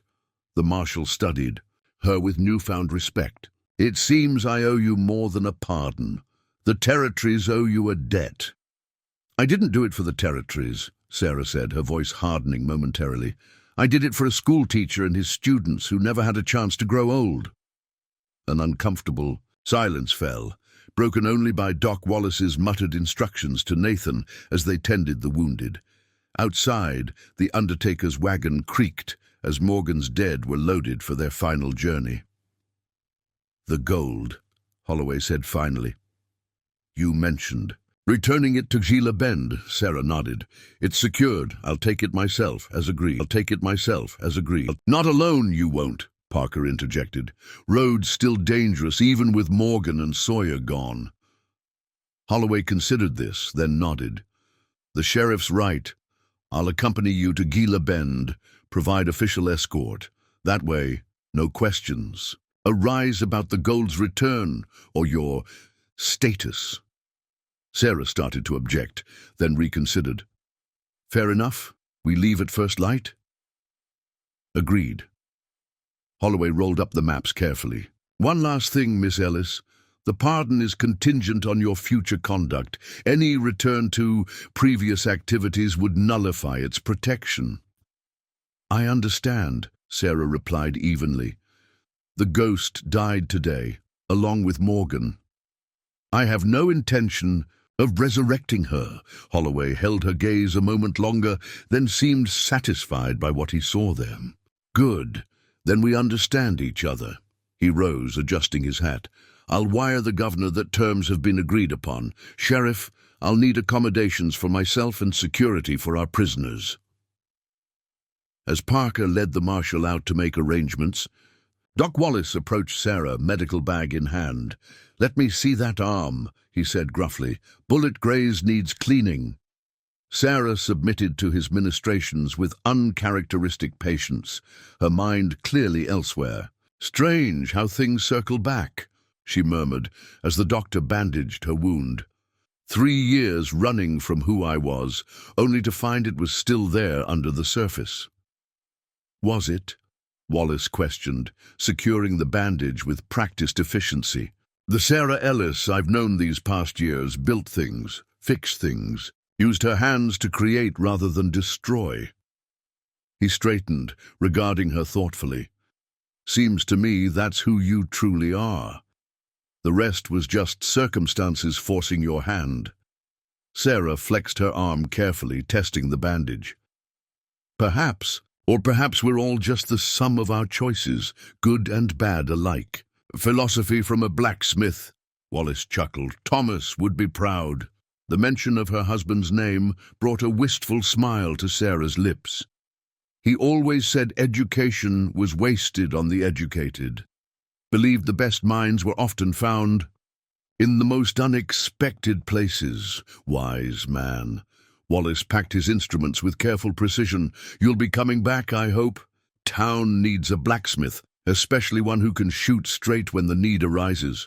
Sarah's gaze drifted to the window, where she could see her forge still standing sentinel across the street. I've got unfinished work on the anvil, she said simply, and a promise to a boy about keeping the fires burning. As evening fell, Sarah stood alone in her forge, the familiar smells of coal and hot iron wrapping around her like an old friend. She traced her fingers along tools worn smooth by use, shelves she'd built with her own hands, the sturdy anvil that had anchored her to this place when everything else in her life had been adrift. A soft knock at the doorframe drew her attention. Marshal Holloway stood there, a bottle and 2 tin cups in his hands. Peace offering, he said, holding up the bottle. Figure we might as well start the journey as allies rather than adversaries. Sarah regarded him carefully, then nodded toward her small work table. Holloway poured 2 measures of amber liquid, sliding one toward her. To new beginnings, he offered, raising his cup. Sarah took hers but didn't drink immediately. You've been tracking me a long time, she observed. Why offer a pardon now? Holloway sipped his whiskey, considering her question. Because sometimes the law needs to recognize when justice has already been served. He set his cup down carefully. And because I knew Thomas Ellis? Sarah's hand froze halfway to her lips. You what? Years back, before Gila Bend. He was teaching in a mining camp near Fort Bryce when I was stationed there as a young deputy. Holloway's eyes grew distant with memory. Never met a man so determined to bring light to dark places. He'd conduct classes for miners after their shifts, teach them to read by lamplight when they could barely keep their eyes open. Sarah's throat tightened. That sounds like Thomas. When I heard about what happened at Gila Bend, I put in for transfer to the case. Holloway's face hardened momentarily. Sawyer's bunch needed stopping. Law wasn't moving fast enough to do it. So you let me do your dirty work, Sarah concluded, a hint of bitterness creeping into her voice. Holloway shook his head. No. I followed your trail, same as I followed theirs. Difference was, every time I found one of Sawyer's men dead, I also found evidence of their crimes, carefully preserved, laid out for lawmen to find. He gave her a knowing look, almost as if someone wanted to make sure justice was properly documented. Sarah didn't confirm or deny his observation, but something in her expression must have satisfied him. That's when I started pushing for the pardon, he continued. Took nearly a year of arguing with territorial officials. Governor finally agreed when I pointed out how much money and manpower you'd save the territories by dismantling Sawyer's operation. Practical of him, Sarah remarked dryly. Governors generally are. Holloway finished his whiskey in a single swallow. Point is, I don't consider you an outlaw, Sarah. Never did. Just someone doing what needed doing when the law couldn't. Or wouldn't. The admission hung between them, unexpected and strangely freeing. Sarah finally raised her cup, meeting his eyes over the rim. To justice, she offered, in all its imperfect forms. To justice, he agreed. They drank in companionable silence as darkness settled over Silvercliff. Outside, the town was recovering. Its rhythm, piano music drifted from the saloon, lanterns glowed in windows, life reasserting itself in the wake of violence. First light tomorrow, Holloway said finally, rising to leave. Long ride to Gila Bend. Sarah nodded, remaining seated. At her work table. I'll be ready. After he'd gone, she sat alone in the darkening forge, watching the last embers pulse in the hearth. 3 years of waiting, watching, planning, coming to an end. The ghost of Gila Bend could finally rest, leaving Sarah Ellis to build something new from the raw materials of her life. She opened Sawyer's saddlebags, carefully laid out on her workbench. The gold coins gleamed dully in the fading light, Blood money that had cost so many lives, including her husband's. Tomorrow it would begin its journey home, and with it, perhaps the last of her ghosts. A small leather book caught her attention, tucked into an inner pocket of the bags. She withdrew it carefully, recognizing Thomas's handwriting on the worn cover, his journal stolen the day he died. Sawyer must have kept it all this time. With trembling fingers, she opened it to the final entry, dated the morning of the raid. That would claim his life. The familiar script brought an ache to her chest.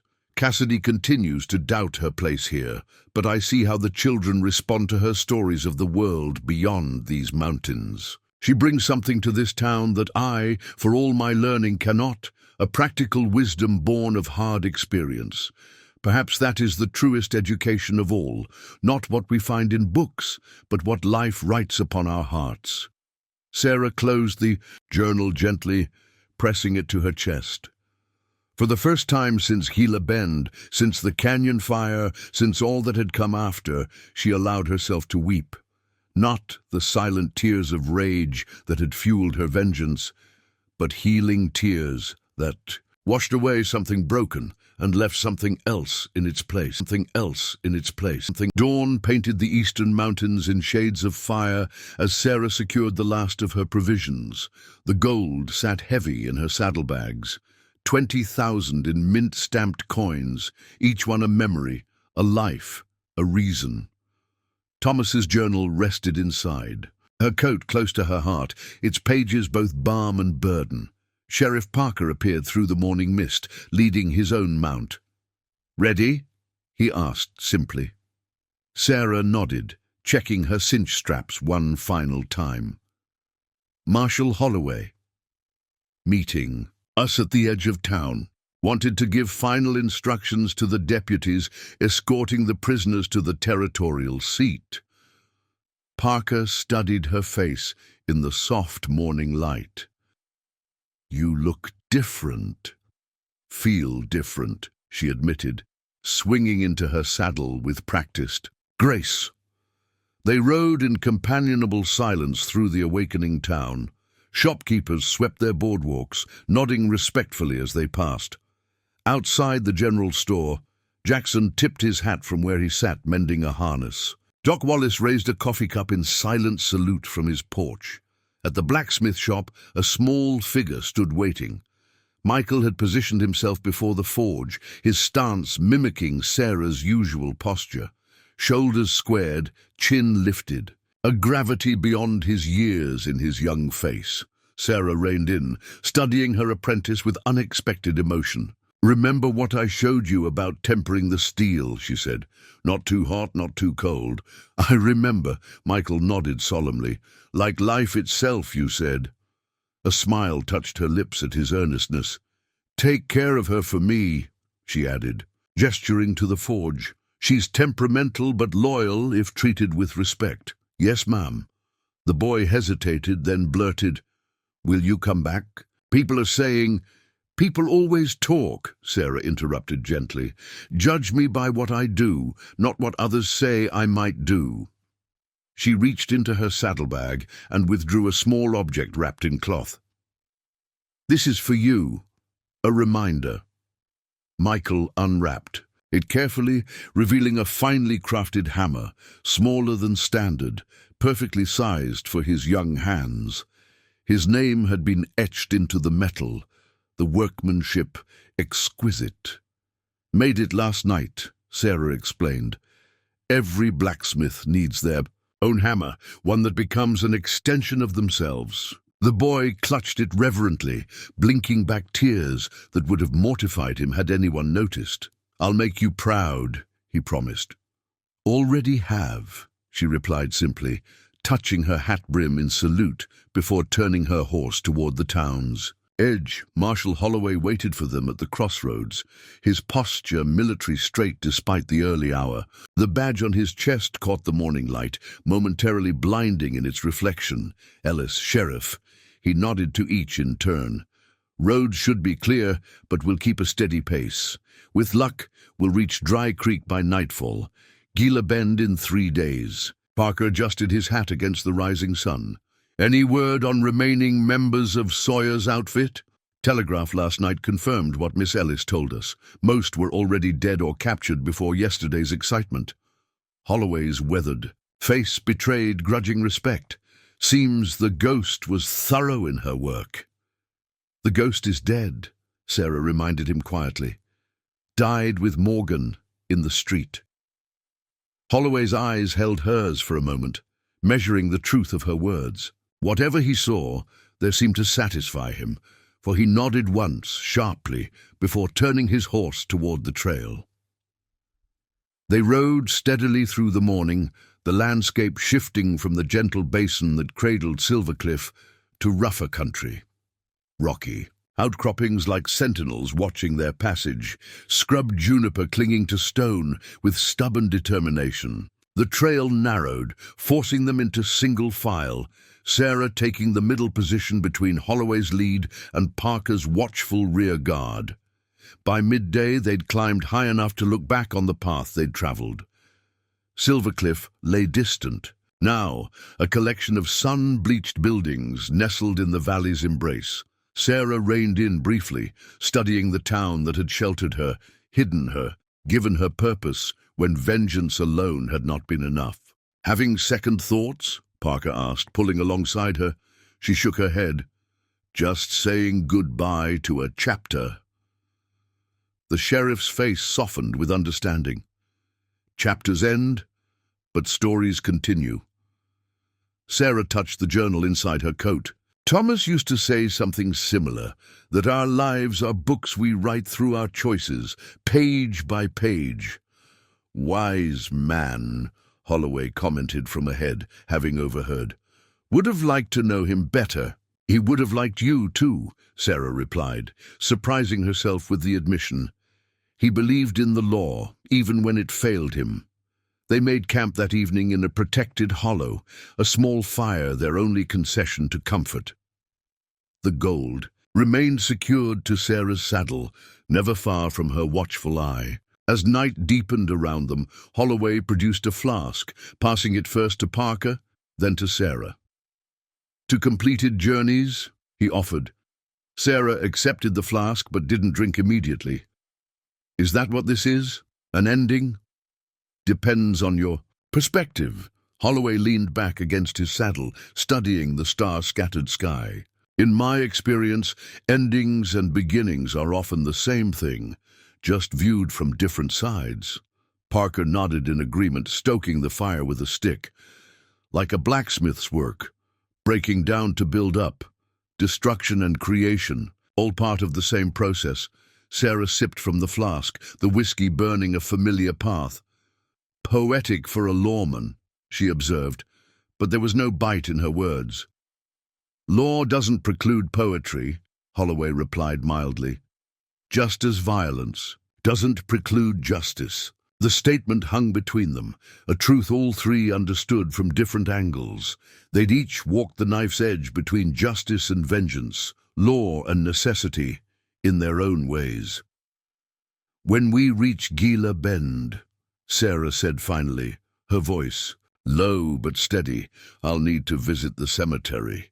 Neither man questioned her need. Parker simply nodded, while Holloway studied her with knowing eyes, saying goodbye properly this time. The marshal asked. Sarah gazed into the fire, seeing other flames, a canyon ablaze, a schoolhouse burning, the forge that had become her sanctuary. Something like that, she admitted. Though I'm not sure we ever truly say goodbye to those who've shaped us. They remain in the work of our hands, the choices we make. Parker smiled faintly.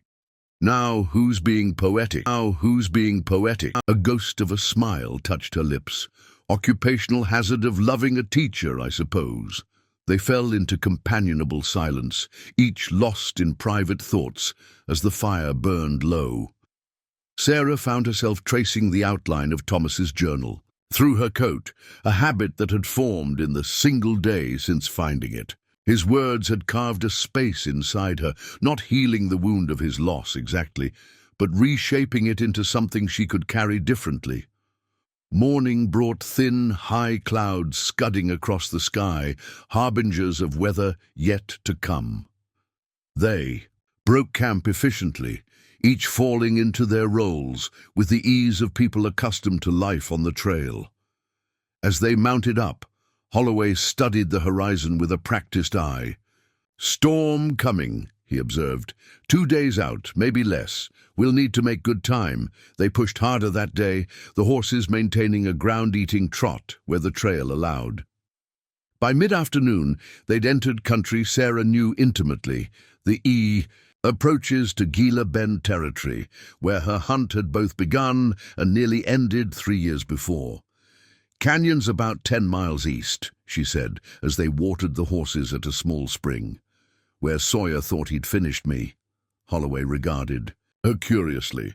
"How did you survive? If you don't mind my asking." Sarah's eyes grew distant. "There was a mine shaft, abandoned, half-collapsed, that vented into the canyon wall. When they blocked the main exit and set the fire, I crawled in, barely fit." Her hand unconsciously touched a scar visible at her collar. "Didn't make it. Through unscathed." "And then?" Parker prompted gently.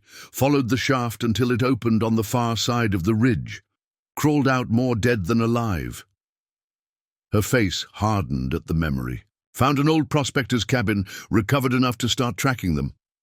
She met Holloway's gaze directly. "That's when Cassidy Lynch died, and the ghost was born." The marshal nodded slowly. "Reborn in fire, like the steel you shape." They made a camp early that night, sheltering in a stand of pines as dark clouds gathered on the horizon. The air carried the metal tang of approaching rain, electric with potential. Sarah sat apart from the others as full darkness fell, Thomas's journal open in her hands. She traced his words with calloused fingers, connecting with him across time and death in the only way remaining to her. Sheriff Parker approached quietly, offering her a cup of coffee. "Hard reading?" he asked, nodding toward the journal. "Hard. And healing both," she admitted, accepting the cup. "He saw things in me I couldn't see in myself, possibilities beyond the life I'd known." Parker settled beside her on a fallen log. "He'd be proud of who you've become, Sarah." She looked up sharply. "A killer? A vigilante?" "A builder," Parker corrected gently, "of more than just horseshoes and hinges. You built something in Silvercliff, trust, community, a place for a boy. Like Michael to grow into a good man."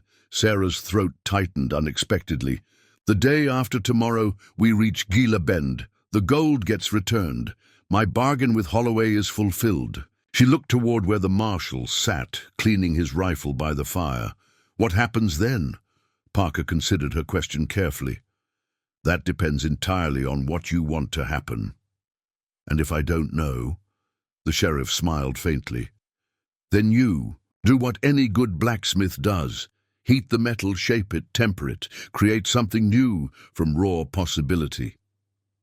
Lightning flickered on the horizon, briefly illuminating the weathered lines of his face. In that flash, Sarah saw not just the lawman, but the man, someone who had made his own hard choices, found his own way to reconcile justice with mercy. "I've spent 3 years looking backward," she said quietly. "Not sure I remember how to look forward instead." "You'll remember," Parker assured her. "Parker, just like you remembered how to be Sarah after being the ghost for so long." As if summoned by their conversation, Holloway approached, his expression somber in the firelight. "We should reach Cedar Crossing by midday tomorrow," he said, settling. "Across from them. Half a day's ride to Gila Bend from there." Sarah nodded, closing the journal carefully. "The mining company offices still in the old bank building?" "Far as I know," Holloway confirmed. "Managers expecting us. No names mentioned in the telegraph, just that the stolen payroll is being returned under federal escort." "And after?" Sarah pressed, echoing her earlier question to Parker. Holloway studied her, something unreadable flickering in his eyes. After, you're free to go where you please, do what you please, so long as it doesn't involve hunting men. And if where I please is back to my forge in Silvercliff, a smile touched the marshal's weathered face, then I'd say their horseshoes will be the best in 3 territories. The storm broke over them near dawn, rain hammering the pine boughs. Overhead, turning the trail to treacherous mud. They pushed on despite the weather, cloaks pulled tight against the driving rain, hats pulled low over squinting eyes. By the time they reached Cedar Crossing, the storm had passed, leaving behind a world washed clean, colors vivid in the afternoon sun. The small settlement was little more than a trading post and a cluster of miners' shacks, but it offered hot food and dry clothes, luxuries after their sodden journey. One more day, Holloway said, as they sat in the trading post's small dining room. Gila Bend by tomorrow afternoon if the weather holds. Sarah nodded absently, her thoughts already racing ahead. She could picture the mining town perfectly, the company offices, the rows of worker housing, the small schoolhouse where Thomas had taught, the cemetery on the hillside where she'd buried him before embarking on her long hunt. "You're miles away," Parker observed quietly. She blinked, returning to the present. "Just remembering. Good things or bad?" "Both," she admitted. "Always both." That night, she dreamed of Thomas, not dying as he so often appeared in her nightmares, but alive, laughing, his eyes crinkling at the corners the way they did when he was particularly pleased with a student's insight. In the dream, he stood in her forge, watching her work with that same pleased expression. "You've built something good here," Dream Thomas told her, gesturing not just to the blacksmith shop, but beyond it, encompassing all of Silvercliff. "It's not what we planned," she replied, hammering a glowing length of iron. "Plans change," he shrugged. "People change. What matters is finding purpose in the change." He smiled that familiar smile. "You've found yours, haven't you? Among the heat and steel and honest work. She woke with tears drying on her cheeks and a lightness in her chest she hadn't felt in 3 years. Outside, dawn had broken clear and bright, the storm's passage leaving behind a sky washed to perfect blue. They reached Gila Bend by mid-afternoon, the mining town larger than Sarah remembered. New buildings along the main street, more activity in the yards surrounding the mine entrances. 3 years of growth and change, life continuing despite the tragedy that had frozen her own time here. Eyes turned to follow their progress through town.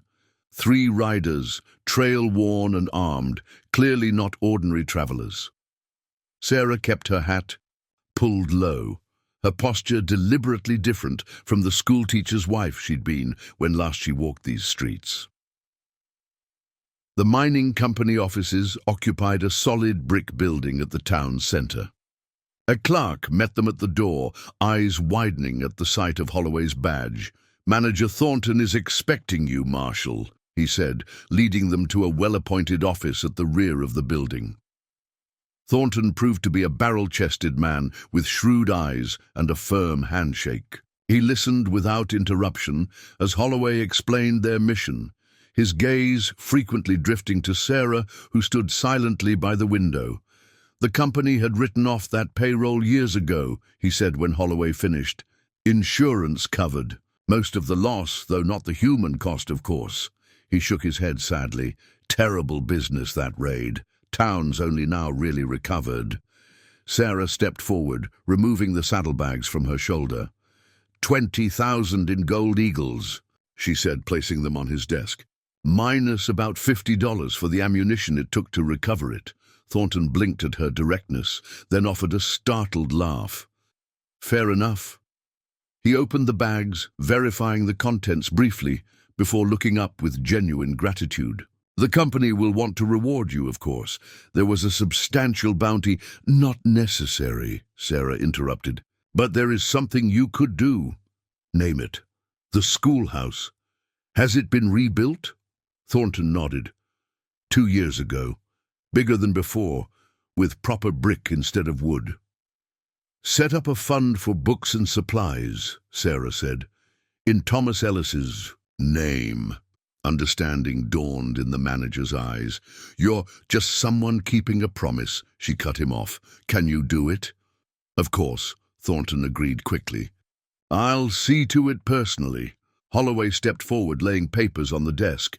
I'll need your signature confirming receipt of the funds, Manager Thornton. Official business.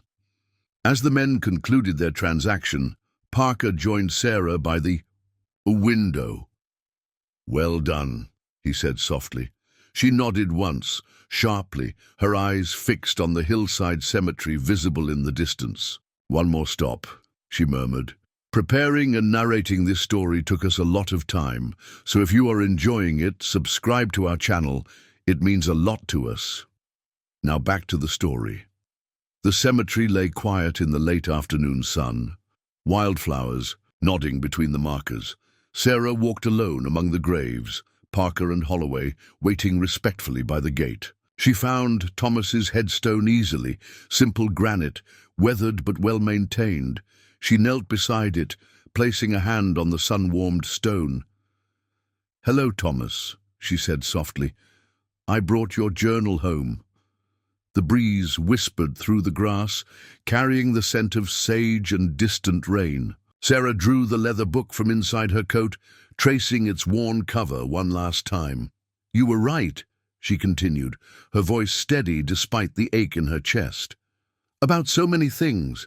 About me, most of all." She smiled faintly. "You saw the builder in me when all I could see was the destroyer." She opened the journal to the final page, where a pressed wildflower, faded but still recognizable, marked his last entry. "I found my place, like you said I would. Not the one we planned, but a good one. A place where I can use these hands to create rather than—" She trailed off, swallowing hard.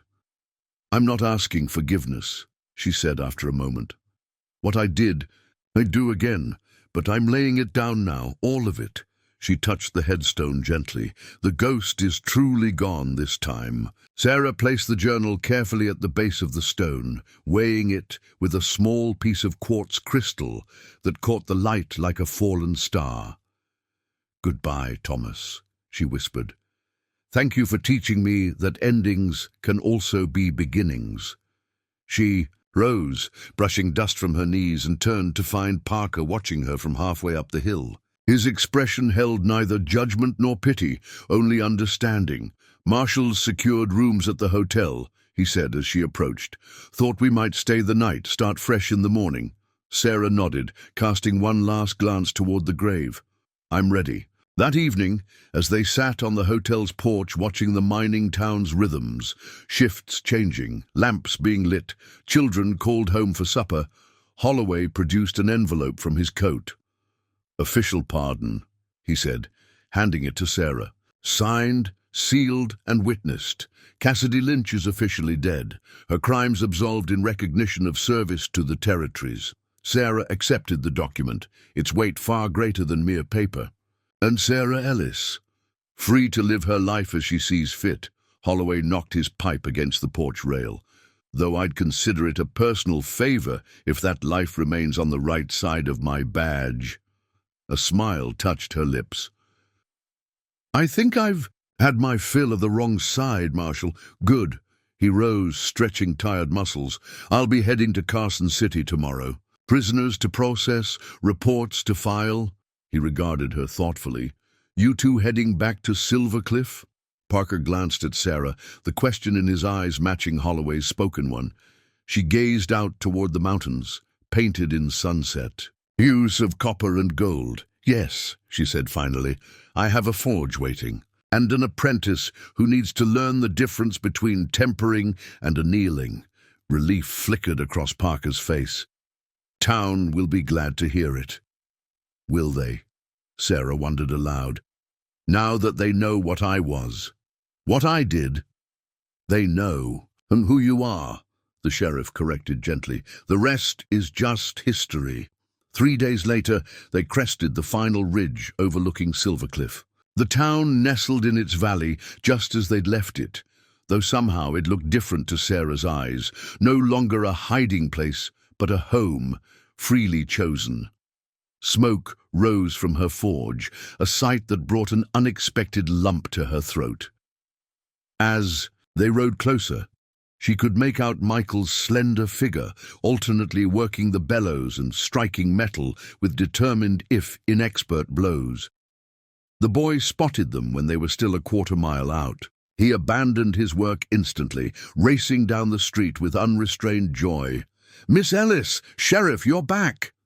Sarah dismounted as he skidded to a halt before them, his face smudged with soot, his eyes bright with welcome. Forge still standing. "I see," she observed, though her casual tone couldn't quite mask her emotion. "Yes, ma'am. I've been practicing just like you showed me. Got 3 horseshoes done all by myself." He bounced on his toes with barely contained excitement. "And I kept the fire burning, just like I promised, so I see." She glanced toward the blacksmith shop, noting the neat stack of firewood, the swept threshold. "You've done well, Michael." The boy beamed, then suddenly remembered his manners. "Oh, Miss Hawthorne at the boarding house saved your room, and Doc Wallace said to tell you he's got coffee waiting whenever you arrive, and Mr. Peterson needs his plow blade fixed before planting and—" "Slow down," Parker laughed, dismounting beside them. "We've barely arrived." But Sarah was looking past them both, taking in the town that had sheltered her, hidden her, and now welcomed her back, despite knowing the truth of her past. Doc Wallace stood on his porch, coffee cups visible on the rail. Mayor Holbrook emerged from his office, raising a hand in greeting. Even old Walt was there, raising his ever-present flask in salute from his usual bench. "They know," she said softly to Parker. "Everyone knows who I was, what I did, and yet they're still your neighbors," he finished for her. "Still your community." Michael tugged at her sleeve. "Are you staying, Miss Ellis, for good?" This time, Sarah looked down at the boy, who'd watched and learned, not just blacksmithing, but something of life itself, through her forge fire. Beyond him, the town waited, not with judgment but with acceptance, offering her something she'd thought lost forever in a burning canyon, a home, a future, a chance to build rather than destroy. "Yes, Michael," she said, her voice steady with newfound certainty. "I'm staying for good this time." The afternoon sun caught the weathered sign above her forge, Ellis Blacksmith and Metalworks, the letters she'd carved herself 3 years ago when she was still more ghost than woman. Now they seemed a promise rather than a disguise, an identity, freely chosen rather than a mask to hide behind.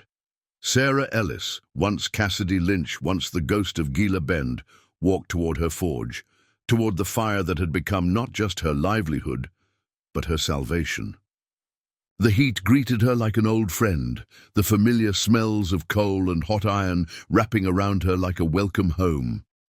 She hung her hat on its accustomed peg, rolled up her sleeves, and reached for her hammer. Steel waited to be shaped just as her future did, no longer defined by vengeance or loss, but by the life she would forge with her own 2 hands, one strike of the hammer at a time. Up next, you've got 2 more standout stories right on your screen.